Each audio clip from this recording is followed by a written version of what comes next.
Good morning all. നമ്മൾ nuclear പൊല്യൂഷനെ കുറിച്ചാണ് ഇന്നത്തെ ക്ലാസ്സിൽ ആദ്യം ചർച്ച ചെയ്യുന്നത്. അപ്പോൾ എന്താണ് ന്യൂക്ലിയർ പൊല്യൂഷൻ എന്ന് നമ്മൾ ആലോചിച്ച് കഴിഞ്ഞാൽ, റേഡിയോ ആക്റ്റീവായിട്ടുള്ള സബ്സ്റ്റൻസിൽ നിന്ന് ഉണ്ടാകുന്ന അല്ലെങ്കിൽ അതുമൂലം ഉണ്ടാകുന്ന പൊല്യൂഷൻസ്, അതുകൊണ്ടുണ്ടാകുന്ന ഹാംഫുൾ എഫക്ട്സിനെ കുറിച്ചൊക്കെയാണ് നമുക്ക് ഡിസ്കസ് ചെയ്യാനുള്ളത്. നമുക്ക് മനസ്സിലാക്കാൻ പറ്റും. ഇങ്ങനെ പറയുന്നത്, nuclear pollution is the physical pollution of air, water and soil by radioactive material. റേഡിയോ ആക്റ്റീവായിട്ടുള്ള മെറ്റീരിയൽസ് കൊണ്ട് വാട്ടറും സോയിലും എയറും എല്ലാം പൊല്യൂട്ടഡ് ആവുന്നതാണ് ന്യൂക്ലിയർ പൊല്യൂഷൻ. അപ്പോൾ എങ്ങനെയാണ് ഈ റേഡിയോ ആക്റ്റീവ് സബ്സ്റ്റൻസ് ഉണ്ടാവുക? അത് നാച്ചുറലി നമുക്ക് റേഡിയോ ആക്റ്റീവ് സബ്സ്റ്റൻസുകൾ ഉണ്ടാവാം, അല്ലെങ്കിൽ നമ്മൾ നടത്തുന്ന പരീക്ഷണങ്ങൾ, അല്ലെങ്കിൽ ബാക്കി ഇൻഡസ്ട്രിയൽ വർക്കുകൾ, അങ്ങനെ പല കാര്യങ്ങൾ കൊണ്ടും റേഡിയോ ആക്റ്റീവായിട്ടുള്ള സബ്സ്റ്റൻസുകൾ ഉണ്ടാവാം.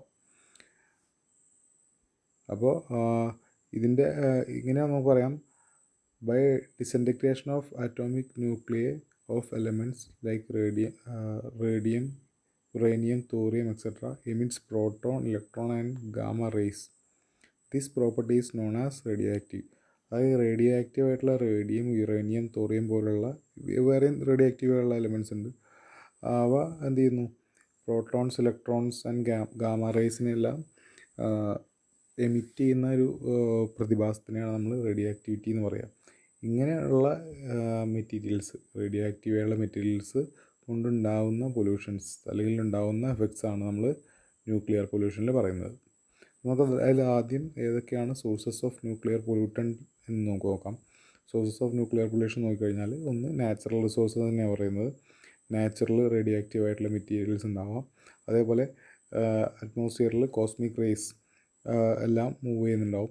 എങ്ങനെ പറയുന്നത്? Cosmic rays which are fast moving highly energetic radio active radiation reaching the earth from outer space.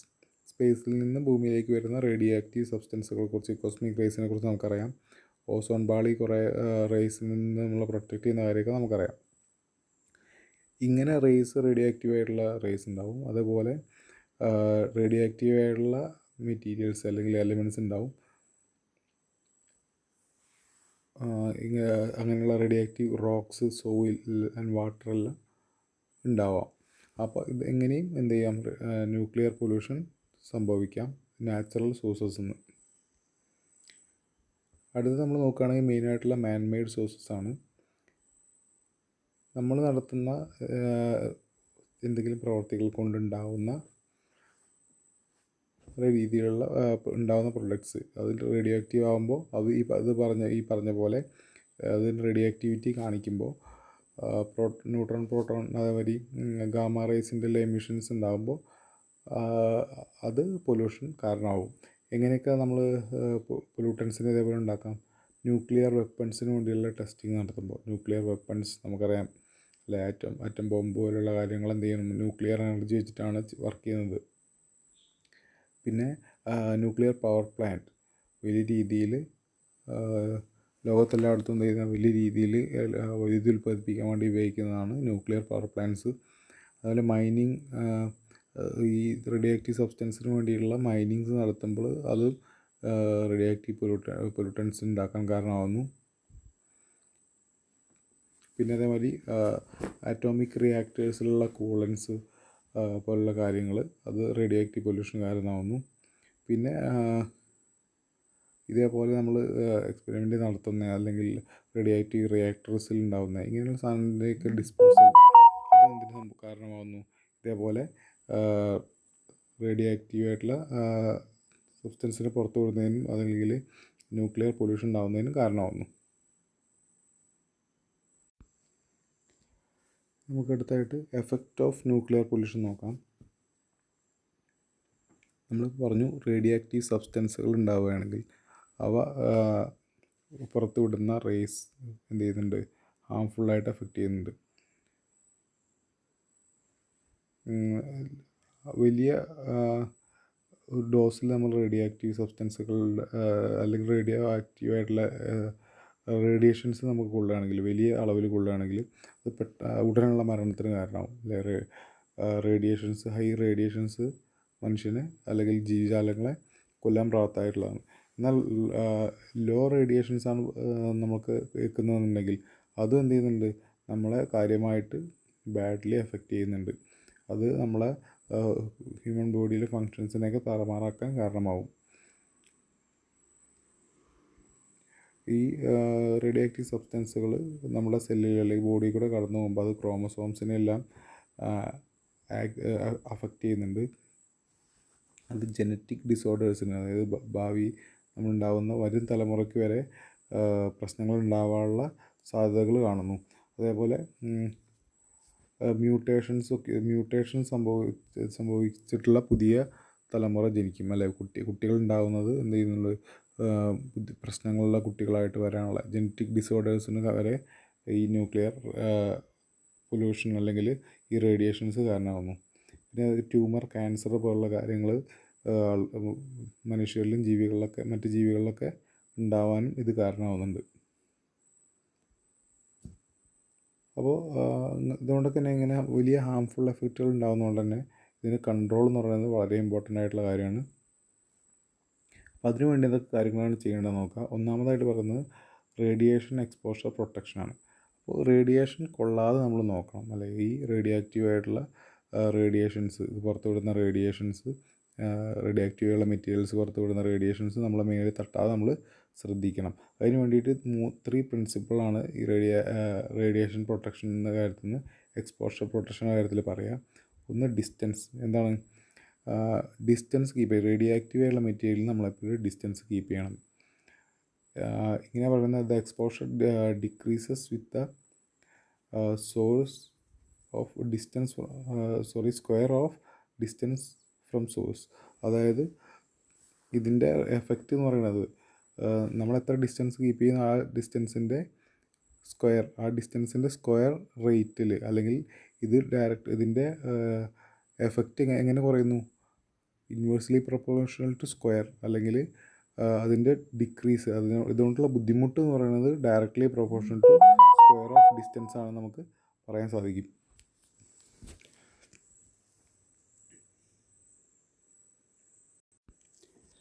രണ്ടാമതായിട്ട് പറയാനുള്ളത് ടൈം ഓഫ് എക്സ്പോഷറാണ്. നമ്മൾ കൂടുതൽ സമയം ഈ റേഡിയേഷൻസിൽ അത് ഏൽക്കാതെ നിൽക്കണം. അതാണ് ഒരു കാര്യം. കുറച്ച് സമയം നിൽക്കുന്നു അത്രയും സേഫ്. നമുക്ക് ഈ റേഡിയേഷൻസ് നമ്മൾ ഏൽക്കുകയാണെങ്കിൽ അത് ഏറ്റവും മിനിമം സമയമായിട്ട് should be kept as low as possible എന്നാണ് പറയുന്നത്. ഏറ്റവും കുറഞ്ഞ സമയം അത് കൊള്ളാനായിട്ട് നമ്മൾ ശ്രദ്ധിക്കണം. കൂടുതൽ സമയമായാൽ കൂടുതൽ എഫക്റ്റുകൾ ഉണ്ടാവും. അതുപോലെ ഷീൽഡിങ്, അതായത് ഇതിനെ മറച്ചു നിർത്തുന്ന രീതിക്ക് കാര്യങ്ങൾ ചെയ്യുക. അതായത് ക്യാപ്പ് ഉപയോഗിക്കുക, ലെഡ് ഗ്ലാസുകൾ, ആപ്രൺസ്, ഗ്ലൗസ്, അതിന് വേണ്ടിയുള്ള സ്പെഷ്യൽ ക്ലോത്ത് കാര്യങ്ങളൊക്കെ ഉപയോഗിക്കുക എന്നുള്ളതാണ് മറ്റൊരു പ്രധാനപ്പെട്ട കാര്യം.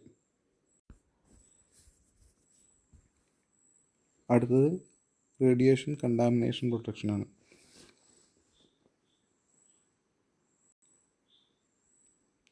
ഇത് നമ്മൾ പറയുന്നത് ഇത് അടിഞ്ഞു കൂടുന്നത്, റേഡിയോ ആക്റ്റീവായിട്ടുള്ള സബ്സ്റ്റൻസ് കണ്ടാമിനേറ്റ് ചെയ്യുന്നത് നമ്മൾ ബ്ലോക്ക് ചെയ്യുക. അതായത് റേഡിയോ ആക്റ്റീവായിട്ടുള്ള ഫൈൻ മെറ്റീരിയൽസൊക്കെ നമ്മൾ ഇൻഹെയിൽ ചെയ്യുന്നത്, അല്ലെങ്കിൽ നമ്മൾ ഉള്ളിലേക്ക് വരുന്നത് വളരെ പ്രയാസങ്ങൾ ഉണ്ടാക്കും.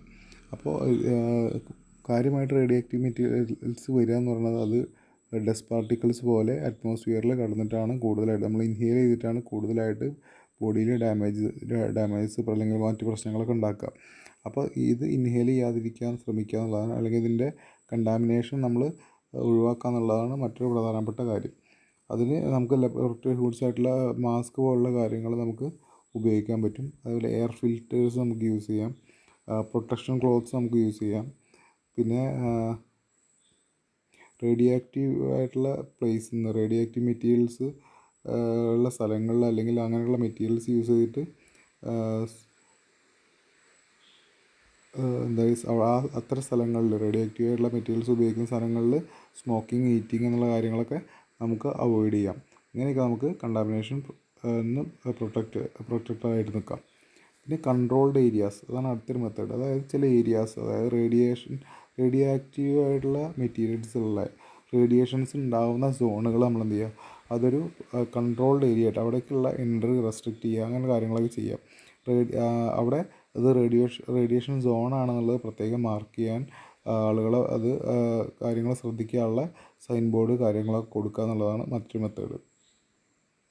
പിന്നെ ഒന്ന് റേഡിയോ ആക്റ്റീവ് ആയിട്ടുള്ള മെറ്റീരിയൽസിൻ്റെ കളക്ഷൻ, സ്റ്റോറേജ് ആൻഡ് ഡിസ്പോസലാണ്. അത് കളക്ട് ചെയ്തിട്ട് ഡിസ്പോസ് ചെയ്യുക. പ്രോപ്പർ ഡിസ്പോസൽ ചെയ്ത് കഴിഞ്ഞാൽ നമുക്ക് അതുകൊണ്ടുണ്ടാകുന്ന എഫക്റ്റുകൾ ഒരു പരിധിവരെ കുറയ്ക്കാൻ പറ്റും. നമ്മളായിട്ടുള്ള എക്സ്പോഷർ, മനുഷ്യന്മാർ അല്ലെങ്കിൽ ജീവികളായിട്ടുള്ള എക്സ്പോഷർ അല്ലെങ്കിൽ അറ്റ്മോസ്ഫിയറായിട്ടുള്ള എക്സ്പോഷർ അതുവഴി കുറയ്ക്കാൻ പറ്റും. ലോ ആക്ടിവിറ്റി ആയിട്ടുള്ള സാധനങ്ങൾ അല്ലെങ്കിൽ ലോ റേഡിയോ ആക്റ്റീവ് ആയിട്ടുള്ള സാധനങ്ങൾ എന്ത് ചെയ്യാൻ പറ്റും, അത് വൃത്തിയായിട്ട് കവർ ചെയ്തിട്ട് ഒരു പ്ലാസ്റ്റിക് കവറൊക്കെ ചെയ്തിട്ട് പ്രോപ്പർ മാനറിൽ ഡിസ്പോസ് ചെയ്താൽ നമുക്ക് പ്രശ്നങ്ങൾ ഒഴിവാക്കാം. പിന്നെ ഹൈ ലെവൽ റേഡിയോ ആക്റ്റീവ് ആയിട്ടുള്ള സാധനങ്ങൾ എന്ത് ചെയ്യണം, അത് പ്രോപ്പറായിട്ടുള്ള ഗ്ലാസ് കണ്ടെയ്നേഴ്സ് പോലുള്ള സാധനങ്ങളിൽ ശേഖരിച്ച് അത് സ്റ്റോർ ചെയ്യുന്ന പ്രോപ്പർ സ്റ്റോറേജിനുള്ള ഒരു ഫെസിലിറ്റി നമ്മൾ കണ്ടെത്തണം. അത് നമ്മൾ വെറുതെ ഡിസ്പോസ് ചെയ്ത് കഴിഞ്ഞാൽ അതിൻ്റെ റേഡിയോ ആക്ടിവിറ്റി നശിച്ചു പോവില്ല. അത് പിന്നീട് ഈ പറഞ്ഞ പോലെ ബാഡ് എഫക്റ്റുകൾക്ക് കാരണമാവും. ഇനി അടുത്ത റേഡിയോ ആക്റ്റീവ് അല്ലെങ്കിൽ റേഡിയോ ആക്റ്റീവ് മെറ്റീരിയൽസിൻ്റെ എഫക്റ്റുകൾ കഴിഞ്ഞ് കഴിഞ്ഞാൽ അടുത്ത നമ്മൾ ഇമ്പോർട്ടൻ്റ് ആയിട്ട് ആലോചിക്കുന്ന രണ്ടാമത്തെ കാര്യം സോളിഡ് വേസ്റ്റുകളെ കുറിച്ചാണ്. സോളിഡ് വേസ്റ്റുകൾ നമ്മൾ എന്താണെന്ന് മനസ്സിലാക്കിയിട്ടുണ്ടാവും. നമ്മൾക്ക് വീടുകളിൽ ഉപയോഗിക്കുന്നത് അല്ലെങ്കിൽ ഇൻഡസ്ട്രീസിൽ നിന്നൊക്കെ പുറന്തള്ളുന്ന സോളിഡ് വേസ്റ്റുകളാണ് യൂഷ്വലി സോയിൽ പൊല്യൂഷന് കാരണമാകുക എന്നുള്ള കാര്യങ്ങൾ നമ്മൾ സോയിൽ പൊല്യൂഷൻ്റെ കാര്യമൊക്കെ ചർച്ച ചെയ്തപ്പോൾ നമ്മൾ പറഞ്ഞിരുന്നു. അതായത് ലാൻഡ് പൊല്യൂഷനെല്ലാം വലിയ രീതിയിൽ കാരണമാകുന്നത് സോളിഡ് വേസ്റ്റാണെന്ന് നമ്മൾ പറഞ്ഞിരുന്നു. മെയിനായിട്ട് അർബൻ കമ്മ്യൂണിറ്റിയിൽ നിന്നാണ് പുറത്തേക്ക് വലിച്ചെറിയുന്നതും അല്ലെങ്കിൽ ഭക്ഷണം പാകം ചെയ്യുന്നതും ഇൻഡസ്ട്രീസിൽ നിന്ന് വരുന്നതുമായിട്ടുള്ള വേസ്റ്റുകൾ കൂടുതൽ സോളിഡ് വേസ്റ്റുകൾ ഉണ്ടാവുക. നമുക്ക് ഏതൊക്കെയാണ് സോളിഡ് വേസ്റ്റുകളുടെ സോഴ്സസ് അല്ലെങ്കിൽ ഏതൊക്കെയാണ് ടൈപ്പ് സോളിഡ് വേസ്റ്റുകൾ നമുക്ക് നോക്കാം. ഒന്നാമത്തെ പറയുന്നത് ഗാർബേജ് ആണ്. ടേംസ് പ്രത്യേകം ശ്രദ്ധിക്കുക, ഓരോന്നും എന്തിനാണ് സൂചിപ്പിക്കണമെന്ന് മനസ്സിലാക്കണം. ഒന്നാമത്തെ പറഞ്ഞാൽ ഗാർബേജ് ആണ്. ഗാർബേജ് നമ്മളെ ടേം സൂചിപ്പിക്കുന്നത് മെയിനായിട്ട് നമ്മളെ കിച്ചൺ വേസ്റ്റ് പോലെയുള്ള ഡീകമ്പോസിങ് ആയിട്ടുള്ള സാധനങ്ങൾ, ഡീകമ്പോസ് ചെയ്ത് പോകുന്ന സാധനങ്ങളാണ് കൂടുതലായിട്ട് ഉപയോഗിക്കുന്നത്. അതായത് meat, fruit, vegetable residues, spoiled food items, അങ്ങനെയുള്ള കാര്യങ്ങളൊക്കെ കിച്ചൺ വേസ്റ്റുകൾ നമുക്ക് ജനറലി കണക്കാക്കാം. ഇങ്ങനെയുള്ള വേസ്റ്റുകൾ അതായത് വാം വെതറിൽ ഡിസ്പോസായി റാപ്പിഡ്ലി ഡീകമ്പോസ് ആയി പോകുന്ന ടൈപ്പിലുള്ള മെറ്റീരിയൽ അല്ലെങ്കിൽ വേസ്റ്റുകളെയാണ് ഗാർബേജസ് എന്ന് പറയുക. അതാണ് ഗാർബേജ്. ഇനി അടുത്ത റബ്ബിഷ് എന്നാണ് പറയുന്നത്. റബ്ബിഷ് എന്ന് പറഞ്ഞാൽ ഇതേപോലെ നമ്മൾ ചവറ്റുകൊട്ടയിലുള്ള ഇടുന്ന കാര്യങ്ങൾ, അതായത് paper, cardboard, textiles, rubber, aluminium പോലുള്ള പെട്ടെന്ന് ഡീകമ്പോസ് ചെയ്ത് പോവാത്ത ഫുഡ് വേസ്റ്റുകളെ പോലെ പെട്ടെന്ന് ഡീകമ്പോസ് ചെയ്ത് പോവാത്ത തരത്തിലുള്ള വേസ്റ്റുകളെയാണ് റബ്ബിഷ് എന്ന് പറയുക. പിന്നെ അടുത്ത് അഗ്രികൾച്ചർ വേസ്റ്റ് ആണ് പറയുന്നത്. Jute, cotton, rubber, coconut parts, അങ്ങനെയുള്ള ഷുഗർ കെയിൻ വേസ്റ്റ്, അങ്ങനെയുള്ള കാര്യങ്ങളൊക്കെയാണ് അഗ്രികൾച്ചർ വേസ്റ്റിൽ കണക്കാക്കുന്നത്. അടുത്ത ഇൻഡസ്ട്രിയൽ വേസ്റ്റ് ആണ്. ഇൻഡസ്ട്രീസിൽ സാധനങ്ങൾ ഉൽപ്പാദിപ്പിക്കുമ്പോൾ ബൈ പ്രൊഡക്റ്റായിട്ടും വേസ്റ്റായിട്ടും വരുന്ന fly ash, sewage, chemicals, sludge, paints etcetera, അങ്ങനെയുള്ള കാര്യങ്ങളൊക്കെയാണ് അതിൽ പറയുന്നത്. അടുത്ത ഹസാർഡസ് വേസ്റ്റ് ആണ് പറയുന്നത്. ഇപ്പോൾ നമ്മൾ റേഡിയോ ആക്റ്റീവ് മെറ്റീരിയൽസിനെ കുറിച്ച് പറഞ്ഞു. അത് വലിയ ഹസാർഡസ് ആയിട്ടുള്ള വേസ്റ്റാണ് റേഡിയോ ആക്റ്റീവ് വേസ്റ്റ്. അതായത് ടോക്സിക് കെമിക്കൽസ്, എക്സ്പ്ലോസീവ് വേസ്റ്റുകൾ അല്ലെങ്കിൽ എക്സ്പ്ലോസീവ്സ്, അങ്ങനെയുള്ള സാധനങ്ങളൊക്കെ എന്താണ് ഹസാർഡസ് ആയിട്ടുള്ള വേസ്റ്റുകളാണ്. അത് ഹ്യൂമനും പ്ലാന്റിനും മറ്റ് അനിമൽസിനെല്ലാം അഫക്റ്റ് ചെയ്യുന്ന സാധനങ്ങളാണ്. അടുത്ത് എന്ന് പറയുന്ന വേസ്റ്റ് ടൈപ്പ് പറയുന്നത് ഡിമോളിഷൻ വേസ്റ്റാണ്. അതായത് ബിൽഡിംഗ് എല്ലാം പൊളിക്കുന്നതിനെ നമ്മൾ ഡിമോളിഷൻ എന്ന് പറയുക. ഇങ്ങനെ പൊളിക്കുമ്പോൾ ഉണ്ടാകുന്ന സ്റ്റോൺ, ബ്രിക്ക്, കോൺക്രീറ്റ്, ഡസ്റ്റ്, അങ്ങനെയുള്ള സാധനങ്ങളൊക്കെ, ഇലക്ട്രിക്കൽ ആൻഡ് പ്ലംബിംഗ് ഫിറ്റിങ്സ്, ഇങ്ങനെയുള്ള സാധനങ്ങളുടെയൊക്കെ വേസ്റ്റാണ് ഡിമോളിഷൻ വേസ്റ്റ് എന്ന് പറയുക. അപ്പോൾ ഇങ്ങനെയുള്ള കാര്യങ്ങളെല്ലാം അടങ്ങുന്നതാണ് സോളിഡ് വേസ്റ്റ്. സോളിഡ് വേസ്റ്റിൻ്റെ എഫക്റ്റുകളെ കുറിച്ച് നമുക്ക് ഈ കാര്യങ്ങളെ ഓർക്കുമ്പോൾ തന്നെ നമുക്ക് മനസ്സിലാക്കാൻ പറ്റും. നമുക്ക് എഫക്റ്റ് ഓഫ് സോളിഡ് വേസ്റ്റ് നോക്കാം. അതായത് പല സോഴ്സിൽ നിന്ന് സോളിഡ് വേസ്റ്റുകൾ ഉണ്ടാവും നമ്മൾ മനസ്സിലാക്കി. അപ്പോൾ അതിൻ്റെ എഫക്റ്റുകൾ എന്തൊക്കെയാണെന്നുള്ളതാണ് മനസ്സിലാക്കേണ്ടത്. മെയിനായിട്ട് ലാൻഡ് പൊല്യൂഷന് വലിയ കാരണമാകുന്നത് സോളിഡ് വേസ്റ്റ് ആണെന്നുള്ളത് നമ്മൾ പറഞ്ഞു കഴിഞ്ഞു. നമ്മൾ ഹോസ്പിറ്റൽസിൽ നിന്നും കാര്യങ്ങളിലൊക്കെ സോളിഡ് വേസ്റ്റ് നമ്മൾ ട്രാൻസ്ഫർ ചെയ്യുന്ന സമയത്ത് അതുവഴി എന്ത് ചെയ്യും, അതുവഴി ഇൻഫെക്ഷൻസ് ഉണ്ടാവാൻ ചാൻസ് ഉണ്ടല്ലേ. ഇത് ക്ലീൻ ചെയ്യുന്ന ആളുകൾ അവർക്കുണ്ടാകുന്ന സോഴ്സ് അല്ലെങ്കിൽ മുറി പോലുള്ള കാര്യങ്ങളിലൂടെയൊക്കെ ഡയറക്റ്റ് ഇൻഫെക്ഷൻസ് വരാൻ സാധ്യതയുണ്ട് ഹോസ്പിറ്റൽ വേസ്റ്റ് പോലുള്ള സോളിഡ് വേസ്റ്റുകളിൽ നിന്ന്. പിന്നെ അതേപോലെ ഈച്ച പാറ്റ പോലുള്ള സാധനങ്ങളൊക്കെ എന്ത് ചെയ്യുന്നുണ്ട്, ഈ സോളിഡ് വേസ്റ്റുകൾ വന്നിരുന്ന് അത് പിന്നീട് നമ്മൾ ആഹാരത്തിലൊക്കെ വന്ന് അങ്ങനെയും എന്ത് ചെയ്യുന്നുണ്ട്, ഹാംഫുള്ളായിട്ടുള്ള കാര്യങ്ങൾ ഉണ്ടാകാൻ സാധ്യതയുണ്ട്, അസുഖങ്ങൾ വരാനുള്ള സാധ്യതയുണ്ട്. പിന്നെ പ്രോപ്പറായിട്ട് ഡിസ്പോസ് ചെയ്തില്ലെങ്കിൽ അതെന്ത് ചെയ്യുന്നുണ്ട്, അതും ഇതേപോലെ സ്മെല്ലുണ്ടാവുന്നതിനും അതേമാതിരി അങ്ങനെയുള്ള പല കാര്യങ്ങൾക്കും നമ്മളെ ഹ്യൂമൻ ഹെൽത്തിനും ആനിമൽസിൻ്റെ ഹെൽത്തിനും എല്ലാം ബാധിക്കാൻ കാരണമാവും. അത് ഇപ്പോൾ മൃഗങ്ങളൊക്കെ പോയി തിന്നുന്നു, അവയുടെ ശരീരത്തിൽ അടിഞ്ഞു കൂടുന്നു, അത് പിന്നീട് മനുഷ്യരിലേക്ക് എത്തുന്നു, അങ്ങനെയെല്ലാം സംഭവിക്കാനുള്ള സാധ്യതയുണ്ട്. പിന്നെ ഈ സോളിഡ് വേസ്റ്റിൻ്റെ ഡിസ്പോസൽ കൊണ്ട് വാട്ടർ ലോഗിങ് പോലുള്ള കാര്യങ്ങളുണ്ടാവും. ഇങ്ങനെ വാട്ടർ ലോഗിങ് ഉണ്ടാകുമ്പോൾ അവിടെ മോസ്കിറ്റോ ബ്രീഡിങ് പോലുള്ള പ്രശ്നങ്ങളുണ്ടാവും. അതിൻ്റെ എഫക്റ്റുകൾ നമുക്കറിയാവുന്നതാണ്. പിന്നെ സോളിഡ് വേസ്റ്റ് കത്തിക്കുമ്പോൾ ഉണ്ടാകുന്ന smoke, burning of solid waste produce smoke and cause air pollution എന്നുള്ള കാര്യവും നമുക്ക് ഓർക്കാവുന്നതാണ്. അങ്ങനെ പറയുമ്പോൾ കൺട്രോൾ ഓഫ് സോളിഡ് വേസ്റ്റ് എന്ന് പറയുന്നത് വളരെ ഇമ്പോർട്ടൻ്റ് ആയിട്ടുള്ള കാര്യമാണെന്ന്, ഇതും വളരെ ഇമ്പോർട്ടൻ്റ് ആണെന്ന് നമുക്ക് മനസ്സിലാക്കാവുന്നതാണ്. അപ്പോൾ കൺട്രോൾ ഓഫ് സോളിഡ് വേസ്റ്റിന് വേണ്ടി നമ്മൾ ആദ്യം ചെയ്യുന്നത് കളക്ഷൻ ഓഫ് സോളിഡ് വേസ്റ്റ് ആണ്. യൂഷ്വലി സ്റ്റോറേജ് ബിന്നുകളൊക്കെ നമുക്കറിയാം, നമ്മൾ പലയിടത്തും പോയാൽ നമുക്ക് കാണാൻ പറ്റും ഡീകമ്പോസ് ചെയ്യാൻ പറ്റുന്ന വേസ്റ്റുകൾ ഒരു ഇതിൽ, പ്ലാസ്റ്റിക് വേസ്റ്റുകൾ വേറൊരു ബിന്നിൽ എന്നൊക്കെ പറഞ്ഞിട്ട് സെപ്പറേറ്റ് ചെയ്ത് കളക്ട് ചെയ്യുന്ന കാര്യങ്ങളൊക്കെ നമുക്കറിയാം. ഇങ്ങനെ കളക്ട് ചെയ്തിട്ട് ഡിസ്പോസ് ചെയ്യുന്നതാണ് ഒരു മെത്തേഡ്. ഇങ്ങനെ കളക്ട് ചെയ്ത് വെക്കുന്നതാണ് സോളിഡ് വേസ്റ്റിൻ്റെ കൺട്രോളിൽ ഒരു കാര്യം. പിന്നെ നമ്മൾ ഇതിൻ്റെ പ്രോപ്പർ ഡിസ്പോസലാണ് രണ്ടാമത്തെ കാര്യമായിട്ട് പറയുന്നത്. ഒന്നാമത്തെ കളക്ഷൻ, രണ്ടാമത്തത് ഡിസ്പോസൽ ഓഫ് സോളിഡ് വേസ്റ്റ്. അപ്പോൾ ഇതിന് ഡിസ്പോസൽ ചെയ്യുമ്പോൾ നമുക്ക് താഴെ പറയുന്ന മെത്തേഡ്സിൽ നമുക്ക് എന്ത് ചെയ്യാം, ഡിസ്പോസൽ കാര്യങ്ങൾ നോക്കാം. ഒന്ന്, മാനുവൽ കോമ്പണൻറ്റ് സെപ്പറേഷൻ, അതായത് നമ്മൾ എടുക്കുന്ന വേസ്റ്റുകൾ എന്ത് ചെയ്യും, നമ്മൾ സെപ്പറേറ്റ് ചെയ്യും, മാനുവലി സെപ്പറേറ്റ് ചെയ്യും. Cardboard, news papers, glass materials, അങ്ങനെയുള്ള വുഡൻ മെറ്റീരിയൽസ്, പിന്നെ പ്ലാസ്റ്റിക് മെറ്റീരിയൽസ്, അങ്ങനെയുള്ള കാര്യങ്ങൾ നമ്മൾ സെപ്പറേറ്റ് ചെയ്യും. എന്നിട്ട് റീയൂസ് ചെയ്യാൻ പറ്റുന്ന റീയൂസ് ചെയ്യും, റീസൈക്കിൾ ചെയ്യാൻ പറ്റുന്ന റീസൈക്കിൾ ചെയ്യും. അങ്ങനെയുള്ള കാര്യങ്ങൾ നമുക്ക് ചെയ്യാൻ സാധിക്കും. അടുത്തത് കോമ്പാക്ഷനാണ്. ഈ വേസ്റ്റ് മെറ്റീരിയലൊക്കെ കംപ്രസ് ചെയ്തിട്ട് കണ്ടെയ്നേഴ്സിൽ സ്റ്റോർ ചെയ്യുന്ന, അല്ലെങ്കിൽ അത് നമ്മൾ വേസ്റ്റ് കൊണ്ടുപോയി കളയുന്ന ഒരു മെത്തേഡാണ് കോമ്പാക്ഷൻ. അപ്പോൾ വലിയ ക്വാണ്ടിറ്റിയിലുള്ള വേസ്റ്റ് എല്ലാം എന്ത് ചെയ്യും, ചെറിയൊരു യൂണിറ്റ് പോലെ ആയി മാറും. അത് പിന്നീട് നമുക്ക് ട്രാൻസ്പോർട്ടേഷൻ കാര്യങ്ങളൊക്കെ കൂടുതൽ സുഖമായിരിക്കും. പിന്നെ അടുത്തത് ഇൻസിനറേഷനാണ് പറയുന്നത്. ഇത് ഇൻസിനറേഷൻ എന്ന് പറഞ്ഞാൽ കമ്പസ്റ്റബിളായിട്ടുള്ള waste, plastic, cardboard, rubber, wood പോലുള്ള സാധനങ്ങളൊക്കെ ബേൺ ചെയ്യിക്കുന്ന പരിപാടിയാണ്. ഹൈ ടെമ്പറേച്ചറിൽ ബേൺ ചെയ്യിക്കും. യൂഷ്വലി വലിയ കണ്ടെയ്നേഴ്സ് അല്ലെങ്കിൽ അതിനായിട്ടുള്ള ഫെസിലിറ്റീസ് ഉണ്ടാവും. ആ ഫെസിലിറ്റീസിൽ വെച്ചിട്ട് അത് ഹൈ ടെമ്പറേച്ചറിൽ ബേൺ ചെയ്യിക്കുന്ന പരിപാടിയാണ്. അപ്പോൾ നമ്മൾ അതിൻ്റെ എയർ ഫിൽറ്റേഴ്സും കാര്യങ്ങളൊക്കെ വെച്ചിട്ട് അറ്റ്മോസ്ഫിയറിലേക്ക് പൊല്യൂഷൻ കുറയുന്ന രീതിക്ക് ചെയ്യാൻ വേണം. പിന്നെ അടുത്ത് ഓപ്പൺ ഡംപിങ് ആണ്. വേസ്റ്റിൻ്റെ മറ്റൊരു ഡിസ്പോസൽ മെത്തേഡാണ് ഓപ്പൺ ഡംപിങ്. ലാർജ് ഏരിയയിൽ കൊണ്ടുപോയി വേസ്റ്റ് ഡംപ് ചെയ്യുക. അത് പിന്നീട് എന്ത് ചെയ്യും, നാച്ചുറലി ഡീകമ്പോസ് ചെയ്ത് പോവും. അതിന് വേണ്ടിയിട്ട് കൊണ്ടുപോയി ഡംപ് ചെയ്യുക, അല്ലെങ്കിൽ ഒരു മൊത്തം ഒരു ഏരിയ, ഒരു അർബൺ ഏരിയ ക്ലിയർ ചെയ്തിട്ട് ഒരു ഔട്ട്സ്കേഴ്സിൽ, അതിൻ്റെ പുറമേയുള്ള നഗരത്തിൽ നിന്ന് മാറിയിട്ടുള്ള ഏരിയയിൽ കൊണ്ടുപോയി ഡംപ് ചെയ്യുന്ന ഒരു കാര്യമാണിത്. ഇന്ത്യയിൽ യൂഷ്വലി വൈഡായിട്ട് ചെയ്തു വരുന്ന ഒരു മെത്തേഡാണ്. വലിയ നഗരങ്ങളിലൊക്കെ പുറത്ത് പോയാൽ നമുക്ക് അങ്ങനത്തെ വലിയ ഏരിയാസ് കാണാൻ സാധിക്കും. അതിന് ലാർജ് ഏരിയ വേണമെന്നുള്ളതാണ് എൻ്റെ പ്രധാനപ്പെട്ടൊരു കാര്യം. അപ്പോൾ അതിൻ്റെ അടുത്ത് താമസിക്കുന്നവർക്കൊക്കെ ബുദ്ധിമുട്ടുണ്ടാകും. അപ്പോൾ ആളൊഴിഞ്ഞ ലാർജ് ഏരിയ വേണം ഇങ്ങനെ ഓപ്പൺ ഡംപിങ് ചെയ്യാൻ വേണ്ടിയിട്ട്. പിന്നെ അടുത്തത് സാനിറ്ററി ലാൻഡ് ഫില്ലിംഗ് എന്ന് പറഞ്ഞ മെത്തേഡാണ്. ഇത് ഒരു പ്രോപ്പർ ഡിസ്പോസൽ മെത്തേഡായിട്ട് നമുക്ക് കണക്കാക്കാം. അതായത് വേസ്റ്റൊക്കെ ഒരു ചെറിയ ലെയറായിട്ട്, തിൻ ലെയർ, അധികം കട്ടിയില്ലാത്ത ലെയറായിട്ട് വലിയൊരു ഏരിയയിൽ നമ്മൾ കൊണ്ടുപോയി ഇടും. എന്നിട്ട് അതിൻ്റെ മുകളിൽ നമ്മൾ എന്ത് ചെയ്യും, ഒരു ലെയർ സോയിലിടും. വീണ്ടും നമ്മൾ വേസ്റ്റ് ഇടും, സോയിലിടും. ഇങ്ങനെ രീതിയിൽ പെട്ടെന്ന് ഡീകമ്പോസ് ചെയ്യാനുള്ളൊരു സാഹചര്യം കൂടി നമ്മൾ കൊടുക്കുകയാണ്. പിന്നെ അടുത്ത് ലാൻഡ് ഫാമിംഗ് എന്നുള്ളതാണ് അടുത്ത മെത്തേഡ്.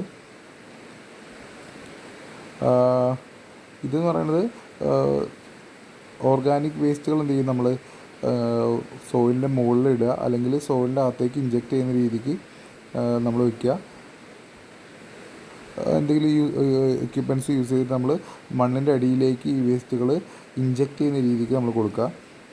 പിന്നെ ഇതെന്ത് ചെയ്യും, ഇത് സ്വാഭാവികമായിട്ടുള്ള ബാക്ടീരിയൽ ഡീകമ്പോസിഷനൊക്കെ നടന്നിട്ട് അത് സോയിലിൻ്റെ ഫെർട്ടിലിറ്റി ഇൻക്രീസ് ചെയ്യാനും അതിനൊക്കെ വേണ്ടിയിട്ട് കാരണമാവും. പിന്നെ അടുത്ത കമ്പോസ്റ്റിംഗ് ആണ്. കമ്പോസ്റ്റിംഗ് ഇപ്പോൾ നമ്മൾ മുന്നേ സാനിറ്ററി ലാൻഡ് ഫില്ലിങ് പറഞ്ഞ പോലുള്ള കാര്യം തന്നെയാണ്. ഈ നമ്മൾ ഈ കൃഷിയുടെ കാര്യങ്ങളൊക്കെ ആലോചിക്കുമ്പോൾ നമുക്ക് അറിയുന്നതാണ് കമ്പോസ്റ്റിംഗ് എന്താണുള്ളത്. കമ്പോസ്റ്റ് പൈൽസ് ഉണ്ടാവും, അല്ലെങ്കിൽ കണ്ടെയ്നർ ഉണ്ടാവും. അതിലേക്ക് എന്ത് ചെയ്യും, നമ്മൾ കമ്പോസ്റ്റ് പൈൽസ് എന്ന് പറഞ്ഞാൽ നമ്മൾ ആൾട്ടർനേറ്റ് ലെയേഴ്സായിട്ട് വേസ്റ്റ് മെറ്റീരിയൽ സോയിൽ ഇങ്ങനെ നിറച്ച് പോകുന്നതാണ്. നിറച്ച് പോകുന്നത് ചെയ്യും, അത് ഡീഗ്രേഡ് ചെയ്യും, നാച്ചുറലി ഡീഗ്രേഡ് ചെയ്യും. പിന്നെ ആ മണ്ണ് നമുക്ക് എന്തെങ്കിലും ഫെർട്ടൈലായിട്ടുള്ള ആ സോയിൽ അല്ലെങ്കിൽ ആ മിക്സ് നമുക്ക് കൃഷി ആവശ്യങ്ങൾക്ക് ഉപയോഗിക്കാവുന്ന കാര്യം നമുക്കറിയുന്നതാണ്. കമ്പോസ്റ്റ് ഉപയോഗിച്ച് നമ്മൾ കൃഷി ചെയ്യുന്ന കാര്യങ്ങളൊക്കെ നമ്മൾ മനസ്സിലാക്കിയിട്ടുണ്ടാവും. അപ്പോൾ ഇതാണ് കമ്പോസ്റ്റിംഗ്. പിന്നെ യൂട്ടിലൈസേഷൻ ഓഫ് വേസ്റ്റാണ്. എങ്ങനെയൊക്കെയാണ് നമ്മൾ യൂട്ടിലൈസ് ചെയ്യുന്നത്, നമ്മൾ റീയൂസ് ചെയ്യുന്ന റീസൈക്കിൾ ചെയ്യുന്ന കാര്യങ്ങളൊക്കെ നമ്മൾ ഓൾറെഡി പറഞ്ഞു. അപ്പോൾ ഇപ്പോൾ പ്ലാസ്റ്റിക് വേസ്റ്റുകളൊക്കെ പ്രത്യേകിച്ചും നമ്മൾ പറയാറുണ്ടാണ് അത് മാക്സിമം എന്ത് ചെയ്യുക, റെഡ്യൂസ് ചെയ്യണം. അപ്പോൾ അതിനുവേണ്ടി നമ്മൾ കൂടുതൽ റീയൂസ് ചെയ്യണം, റീസൈക്കിൾ ചെയ്യണം എന്നുള്ള കാര്യങ്ങളൊക്കെ പറയും. ഓൾറെഡി ഉണ്ടാക്കി വെച്ചിരിക്കുന്ന പ്ലാസ്റ്റിക് നമ്മൾ വീണ്ടും വീണ്ടും ഉപയോഗിക്കുക. അപ്പോൾ കൂടുതൽ അതിൻ്റെ പ്രൊഡക്ഷനുള്ള സാഹചര്യം ഒഴിവാക്കാനൊക്കെ സാധിക്കുന്ന കാര്യം നമുക്ക് അറിയാം. അപ്പോൾ എങ്ങനെയാണ് ഈ റീസൈക്കിളൊക്കെ ചെയ്യാൻ നോക്കാം. നമ്മൾ റീഫില്ലിങ്, ഒന്നാമത് പറയുന്നത് refilling of used called drink bottles, അതായത് കൂൾ ഡ്രിങ്ക്സിൻ്റെയൊക്കെ ബോട്ടിൽസ് വീണ്ടും ഉപയോഗിക്കുക, അത് വീണ്ടും റീഫിൽ ചെയ്ത് ഉപയോഗിക്കുക. പിന്നെ സ്ക്രാപ്പ് ഗ്ലാസ്സസ് ഒക്കെ എന്ത് ചെയ്യുക, വീണ്ടും പുതിയ ഗ്ലാസ്സുകൾ ഉണ്ടാക്കാനുള്ളതിൽ കൂട്ടുക. അതേമാതിരി ജൂട്ട് വേസ്റ്റുകളെല്ലാം പേപ്പർ ഇൻഡസ്ട്രിയിൽ കൊടുത്ത് ക്വാളിറ്റി പേപ്പേഴ്സ് ഉണ്ടാക്കാൻ വേണ്ടി യൂസ് ചെയ്യുക. അതേപോലെ എന്താണ്, സീവേജിൽ നിന്ന് ട്രീറ്റ് ചെയ്തിട്ട് പ്യുവർ വാട്ടർ എടുക്കുക, അത് ബാക്കി ഫാമിങ്ങിന് കാര്യങ്ങളൊക്കെ ഉപയോഗിക്കാൻ പറ്റും. പിന്നെ കാറ്റിൽ ducts is use for gobar plant, അതായത് ഗോബർ ഗ്യാസ് ഉപയോഗിച്ചിട്ട് ബയോഗ്യാസ് പ്ലാന്റുകൾ ഉണ്ടാക്കുക. എന്നിട്ട് ചാണകമൊക്കെ ഉപയോഗിച്ചിട്ട് നമ്മൾ എന്ത് ചെയ്യാം, കൗഡങ്ങൊക്കെ ഉപയോഗിച്ചിട്ട് ഗോബർ ഗ്യാസ് പ്രൊഡ്യൂസ് ചെയ്യുക. അത് കുക്കിങ്ങിനൊക്കെ വേണ്ടി നമുക്ക് ഉപയോഗിക്കാൻ സാധിക്കും. പിന്നെ കമ്പോസ്റ്റ് മേക്ക് ചെയ്യുക, ഗാർബേജ് യൂസ് കമ്പോസ്റ്റ് മേക്ക് ചെയ്യുക, അത് നമ്മളെ ഫാമിങ്ങിന് ഹെൽപ്പ് ചെയ്യും. പിന്നെ വേസ്റ്റ് പേപ്പർ റീസൈക്കിൾ ചെയ്യുക, പുതിയ പേപ്പർ കാർഡ്ബോർഡ്സൊക്കെ ഉണ്ടാക്കാനായിട്ട്. പിന്നെ യൂസ്ഡ് ടയേഴ്സ്, സിന്തറ്റിക് റബ്ബറിൻ്റെ യൂസിന് വേണ്ടിയിട്ട്, ഫ്ലൈ ആഷ് സിമെൻറ്റിൻ്റെ യൂസിന് വേണ്ടിയിട്ട്, അങ്ങനെ ബ്രിക്കുകൾ ഉണ്ടാക്കാൻ വേണ്ടിയിട്ട് അതിനൊക്കെ വേണ്ടി യൂസ് ചെയ്യുക. അതൊക്കെ ഇപ്പോൾ ഉപയോഗിച്ച് വരുന്നതാണ് ഈ കാര്യങ്ങളൊക്കെ. ഇങ്ങനെ നമുക്ക് എന്ത് ചെയ്യാൻ പറ്റും, വേസ്റ്റ് യൂട്ടിലൈസ് ചെയ്യാം, അത് റീയൂസ് ചെയ്യാനോ റീസൈക്കിൾ ചെയ്യാനൊക്കെ നമുക്ക് സാധിക്കും. അപ്പോൾ നമ്മൾ പ്രധാനമായിട്ട് ഓർക്കേണ്ടത് എന്താണ് ഒരു ഇൻഡിവിജ്വലിൻ്റെ റോള് പ്രിവെൻറ്റിങ് പൊല്യൂഷൻ എന്നുള്ളതിനാണ് പ്രധാനപ്പെട്ട ഒരു കാര്യം. അപ്പോൾ നമ്മൾ കുറേ പൊല്യൂഷനുകളെ കുറിച്ച് പഠിച്ചു. അപ്പോൾ നമുക്ക് ആലോചിച്ചാൽ തന്നെ അറിയാം, ഈ പൊല്യൂഷൻ്റെ എല്ലാം മെയിൻ ഒരു സോഴ്സ് എന്ന് പറയുന്നത് ആരാണ്, ഹ്യൂമൻ ആക്ടിവിറ്റീസ് തന്നെയാണ്. അപ്പോൾ അതെല്ലാം കുറയ്ക്കുക എന്നുള്ളതാണ് നമ്മൾ മെയിനായിട്ട് നോക്കേണ്ടത്. ജസ്റ്റ് ഒന്ന് രണ്ട് പോയിൻറ്റുകൾ പറയുകയാണെങ്കിൽ, പ്രോപ്പർ ഡിസ്പോസൽ മെത്തേഡ്സ് നമ്മൾ കൊണ്ടുവരണം. വെറുതെ ഒഴുക്കി വിടാതെ അത് പ്രോപ്പറായിട്ട് ഡിസ്പോസ് ചെയ്യാനുള്ള മെത്തേഡ് നമ്മൾ കണ്ടുപിടിക്കണം, അല്ലെങ്കിൽ അത് ഫോളോ ചെയ്യണം.